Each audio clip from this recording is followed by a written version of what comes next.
Comment comprendre autrement l'économie et ses contours?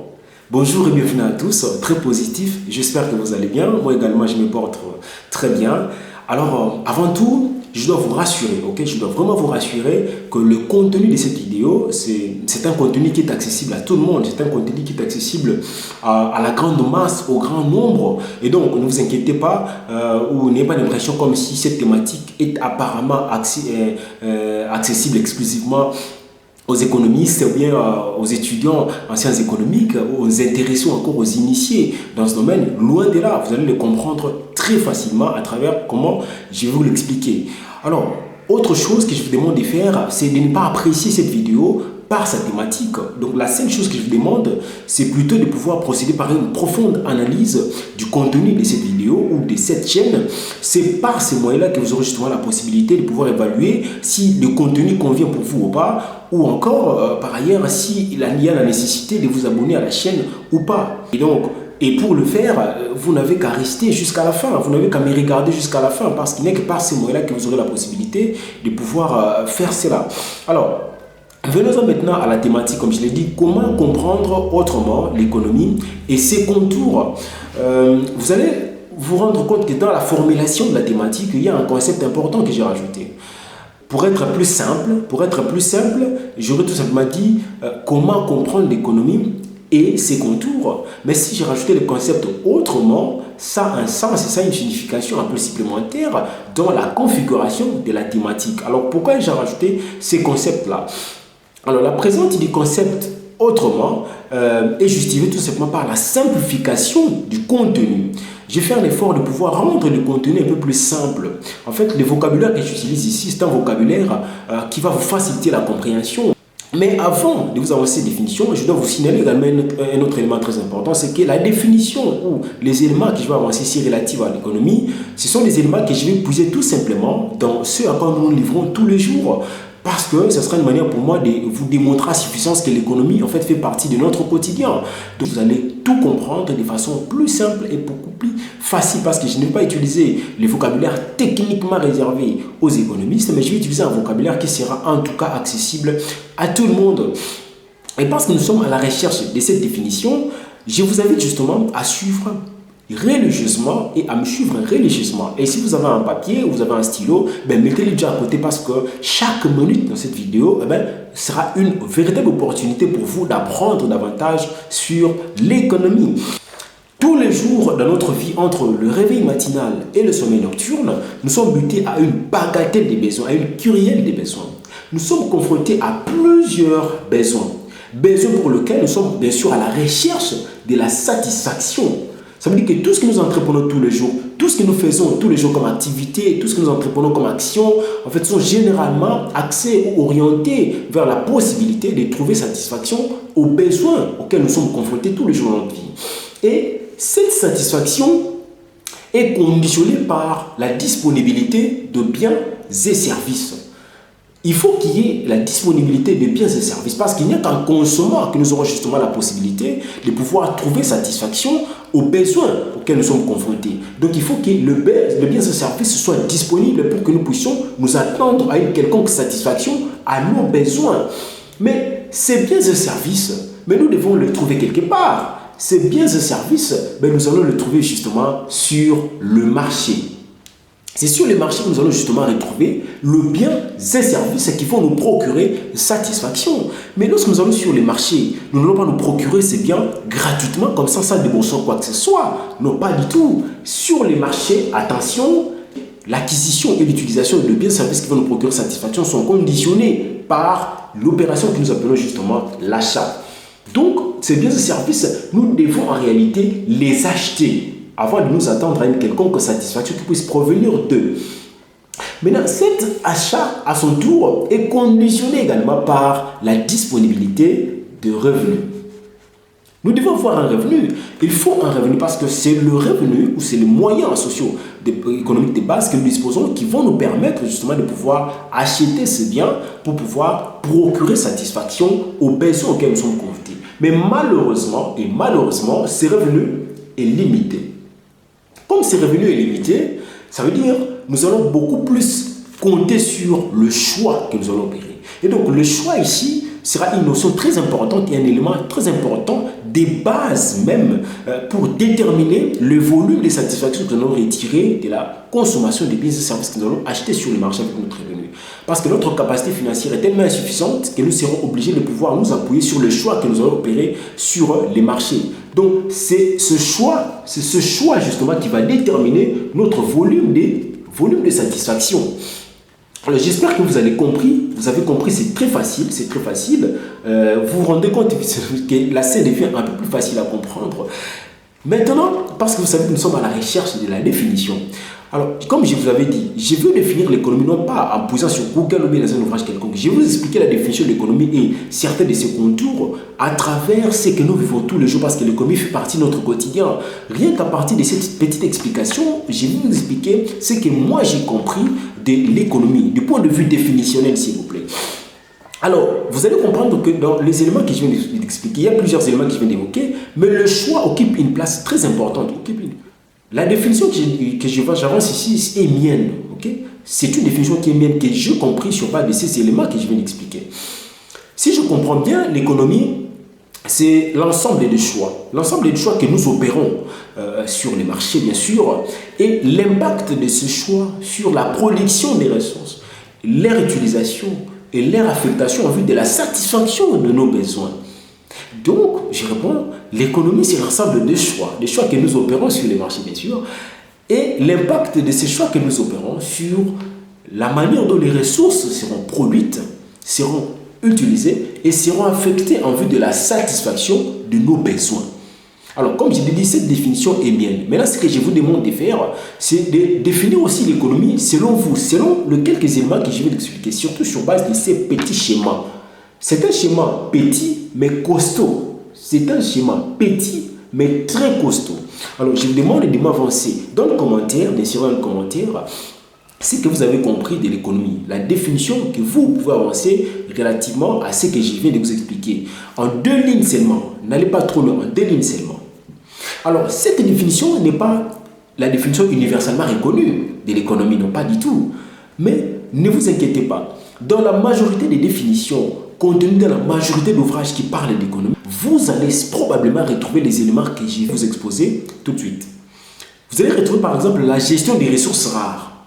Donc dans certaines définitions, on vous dira l'économie consiste à la gestion des ressources rares. L'économie consiste en la production, la gestion et l'utilisation des ressources. L'économie consiste par exemple à l'étude des besoins de l'homme et la manière dont ces besoins doivent être satisfaits grâce à la production des biens et services.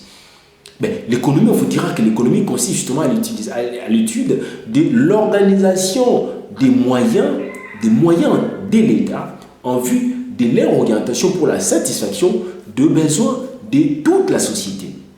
Bref, il y a tout un tas d'éléments, mais retenez que les quelques éléments que je vais vous expliquer, vous allez les retrouver dans la quasi-totalité des définitions de l'économie. Vous retrouvez par exemple des concepts tels que production, consommation, répartition, redistribution, affectation, rareté. Ça, ce sont des éléments que vous allez retrouver, en tout cas probablement, dans beaucoup de définitions de l'économie.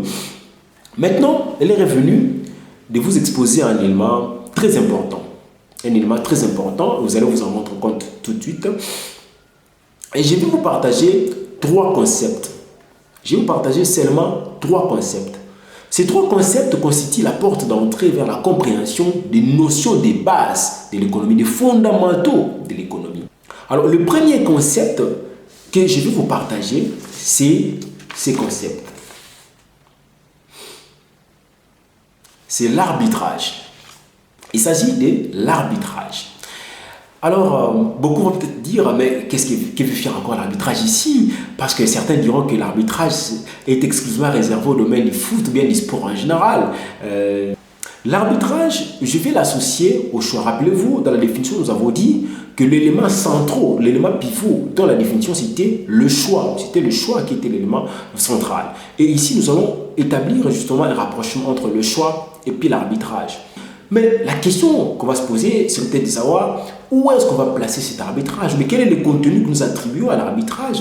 Quelle est la place que nous accordons à l'arbitrage en économie? Quelle est son interprétation? Quel est son sens exact? Parce que beaucoup diront, mais l'arbitrage n'a rien à voir avec l'économie. Mais effectivement, ça a à voir avec l'économie. Donc, vous savez qu'en économie, nous sommes butés à deux contraintes, deux grandes contraintes contre lesquelles nous nous battons tous les jours. La première contrainte, c'est que les besoins auxquels nous sommes confrontés, comme je l'ai déjà dit en introduction, les besoins auxquels nous sommes confrontés sont volumineux, sont illimités. Donc il y en a toujours en abondance, en quantité illimitée. Et ces besoins-là, pour lesquels nous sommes à la recherche de la satisfaction. Nous devons trouver pour satisfaire ces besoins-là. En réalité, nous devrions rechercher la satisfaction pour chacun de ces besoins.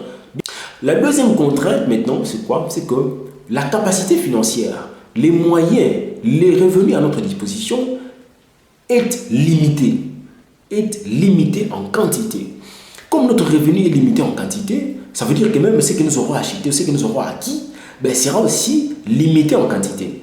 Et cela traduit par ailleurs que même la consommation que nous allons tirer de la satisfaction que nous allons tirer plutôt de la consommation de ces biens sera également limitée.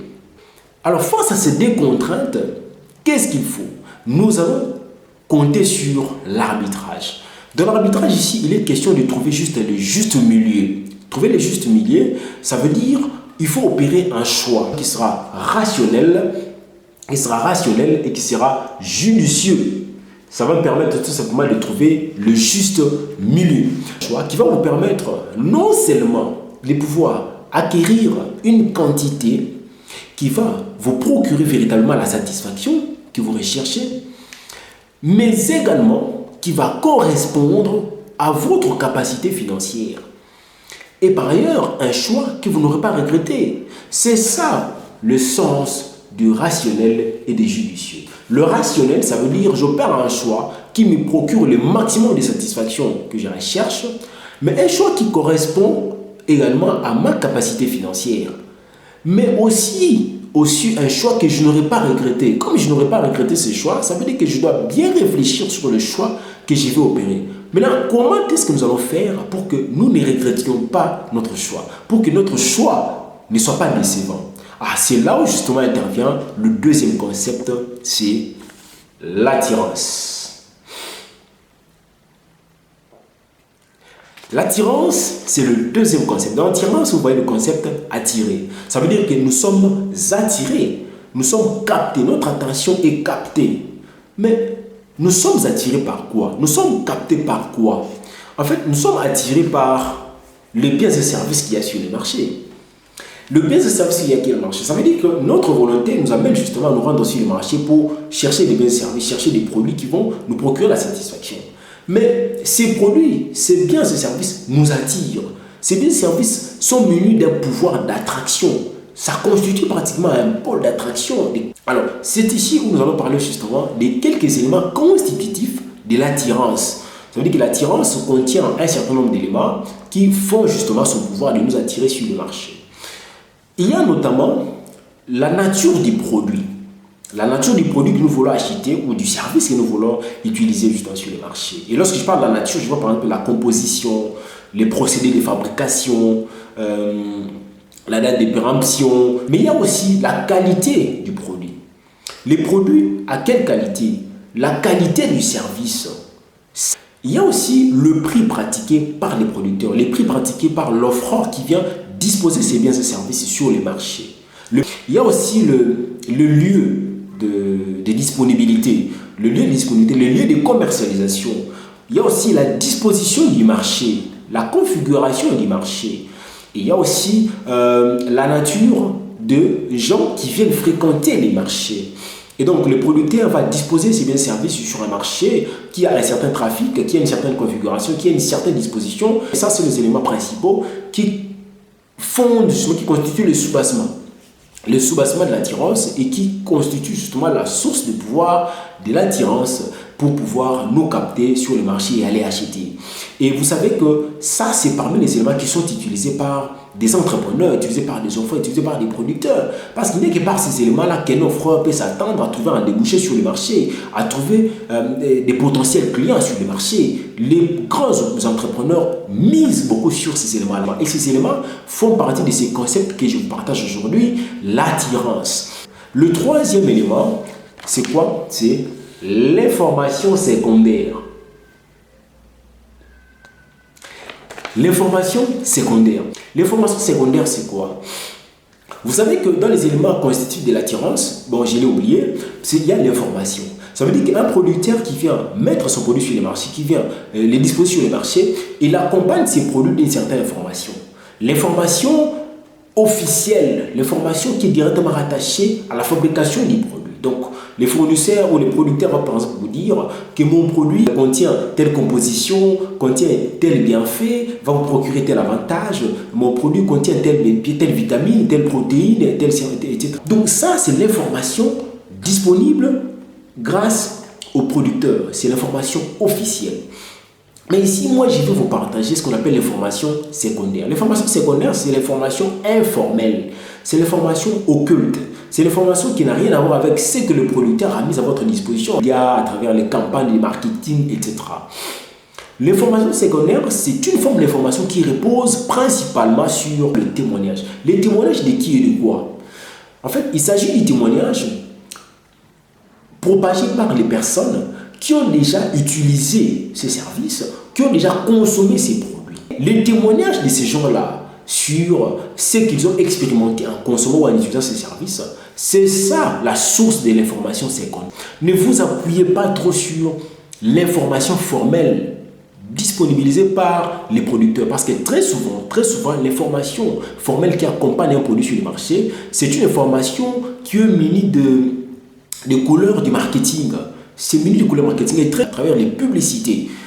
Donc, généralement, il y a toujours un écart. C'est pourquoi je vous conseille, au-delà des informations formelles mises à votre disposition par les producteurs, appuyez-vous également sur l'information secondaire, c'est-à-dire que l'information, le témoignage que vous allez justement entendre de la bouche de ceux qui ont déjà consommé ou utilisé ces services un jour.